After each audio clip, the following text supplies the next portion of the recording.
Today what we're going to do is we're going to change the fuel filter. This is a 7.3 IDI.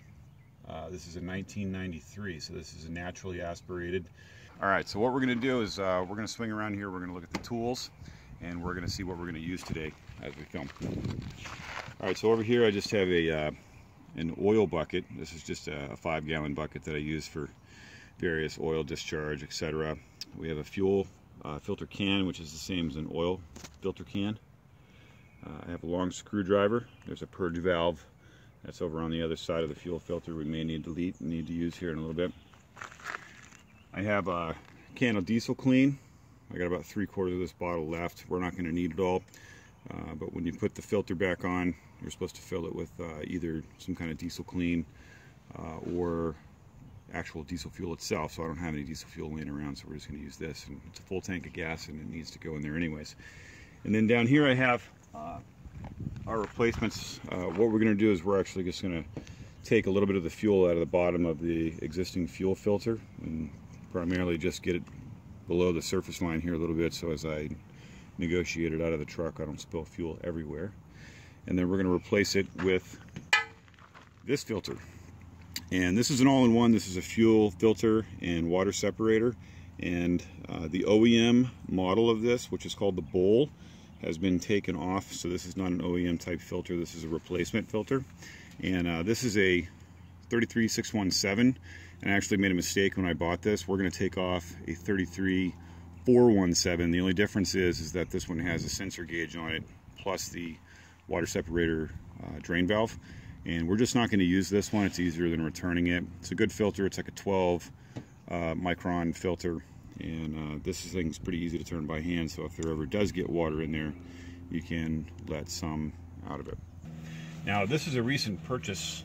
This is a new truck for us, and so one of the reasons that we're doing this is I couldn't find any records on when this fuel filter was last changed. The only fuel filter change that I saw in there was back at the 80,000 mile mark. And even though this is a 1993, it only has 115,000 miles on it. So it's overdue, and we're just kind of creating a baseline, so we're changing a lot of the fluids, and today we're doing the fuel filter. All right, so this first step, basically what we're going to do is we're going to try to get some of the existing fuel out of this fuel filter here. This screws off, hangs down to the bottom. Some of the more modern ones are over on this side, and they actually set down in it. This one hangs from the top, and so it's a little bit confusing for some people because it rotates what may seem counterintuitive. So if you think about it, if you were looking at it from the bottom, you would screw it on righty-tighty, just like everything else, lefty-loosey. But as you're looking at it from the top, you're actually going to screw it off clockwise. So in order to get a little bit of fuel off down here, what I'm going to do is turn this, which is also going to have to be turned clockwise. And you should be able to turn this by hand. And then what I'm going to do is I'm going to use this little screw tray in order to be able to try to capture some of this fuel before I make too big of a mess.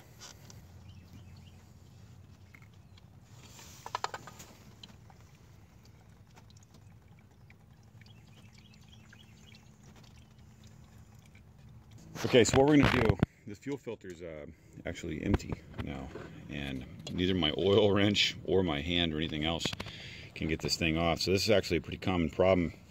The prior owner of this truck either didn't understand the concept of hand tight plus 3/4 turn, or they were He-Man. So with my oil can down below, I ended up having to stick several screwdrivers through it, which typically just rips the can, and then ended up having to get very aggressive with a crowbar, actually, and it took me and my neighbor to turn it. So I don't know how long that thing was on there. But it looks like this one's having the same problem. So either they're not putting lubricant at the top, or they're tightening it too much. But one way or the other, I'm having a hard time getting this thing off. So what I'm going to do is just take this screwdriver, and I'm going to pretty much just hammer it straight through here. Now let me show you something real fast. On this other one, you can see how low that center ring is right there. So we can go pretty high, but we don't want to go all the way to where the threads are, because then we damage our ability to be able to put this back on. So this is pretty simple. I'm going to try to go this way because it's going to give me as much.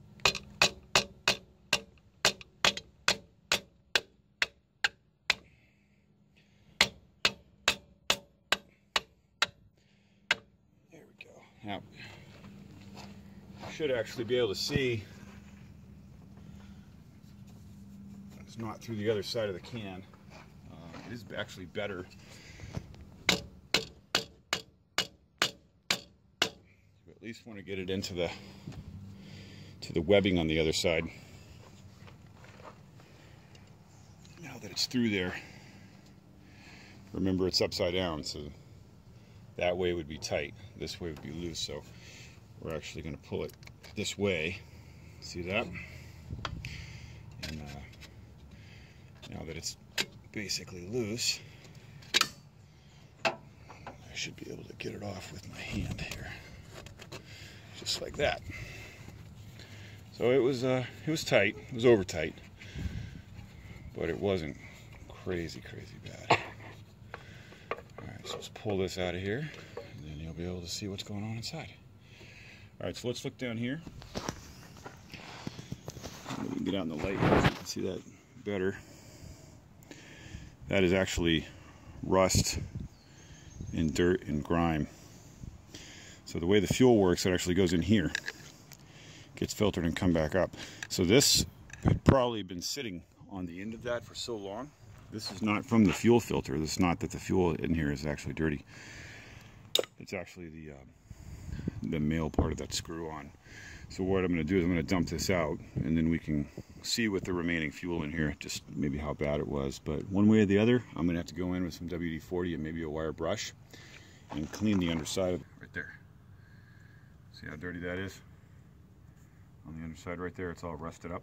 That's what we're going to take off so we don't have that problem in the future. So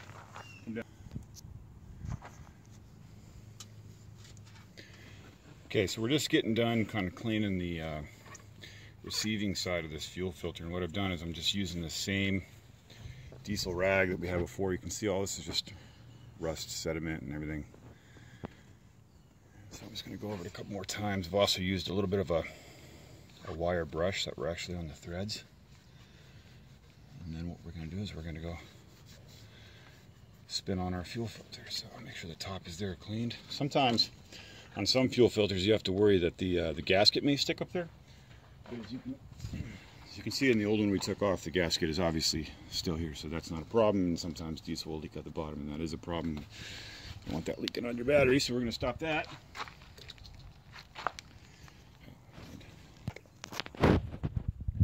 Alright, what we have is some diesel clean. This is a good additive for an older diesel truck anyways. The diesel these days is really too clean, and so you actually have to add stuff back in it to make a little bit of a lubricant, and plus the stuff cleans your injectors and all that other stuff. Now when you pour this in, you are going to want to pour it into the holes. A lot of people like to use this instead of regular diesel anyways because they don't like to put in unfiltered fuel. But if we pour it over the holes here, it's going to seep into the middle, and we're going to try to get this about 1 inch from the top. It is going to have to saturate it.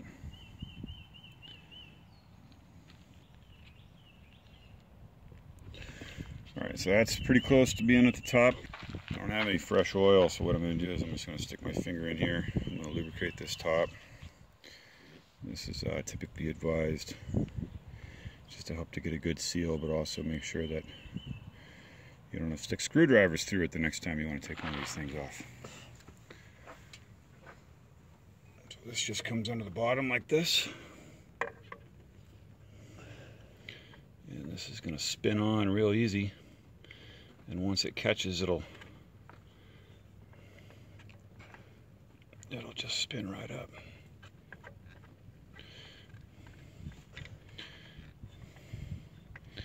So now that's definitely not all the way on yet, but we're going to keep spinning it. And what we're going to do is we're going to go hand tight with this thing. I'm going to clean my hands off so that they're not very wet and covered with fuel or anything else. And that's hand tight right there. And I'm going to come back and I'm going to give it one more turn. So I'm going to go clean my hands up, and we'll be back in 30 seconds. Alright, so we got it all cleaned up. I'm going to try to put both hands on here and just give this thing basically spin it with my hands until I can't spin it anymore. And then we'll consider that on.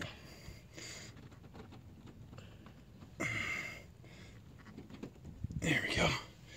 One thing you want to be careful about is this is the drain valve, so as you're spinning it,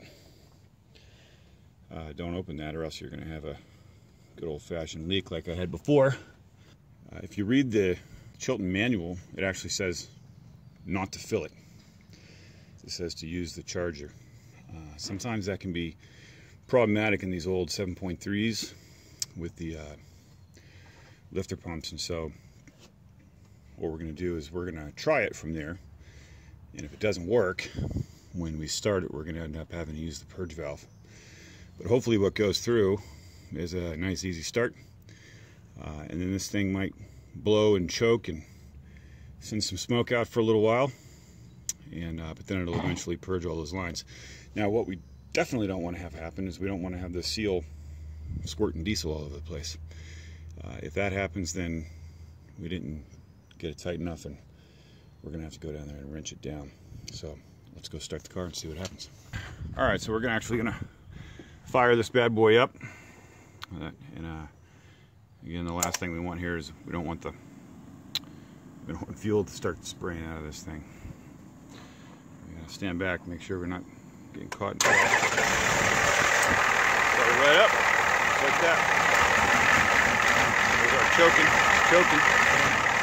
Try to get rid of everything, and it just stalled out. So that's actually pretty normal. We'll end up starting it again. We might have to take some air out of the lines. All right, so we had a little bit of a sputter. Not too bad. Why don't you go kill the engine here. And you can see we're not leaking anywhere. It's all good news. All right, now that it's quiet, I'll take you back through the process here. So basically what happens is there's a little bit of air that's left in there. We turned the key, it ran, it sputtered for a second, and then it stalled. That's pretty much perfectly normal. And then what I did is I went back in and turned the key and had to crank it. So you crank it, let the starter run, you let it run longer than you normally would for a start, and it's going to choke, and I pumped the gas a couple times, and then it fired back up. You may actually have to repeat that process, but that'll end up blowing all the air out, and then the process is done. You're good to go after that, and you can drive off and test your new fuel filter. Thanks for watching.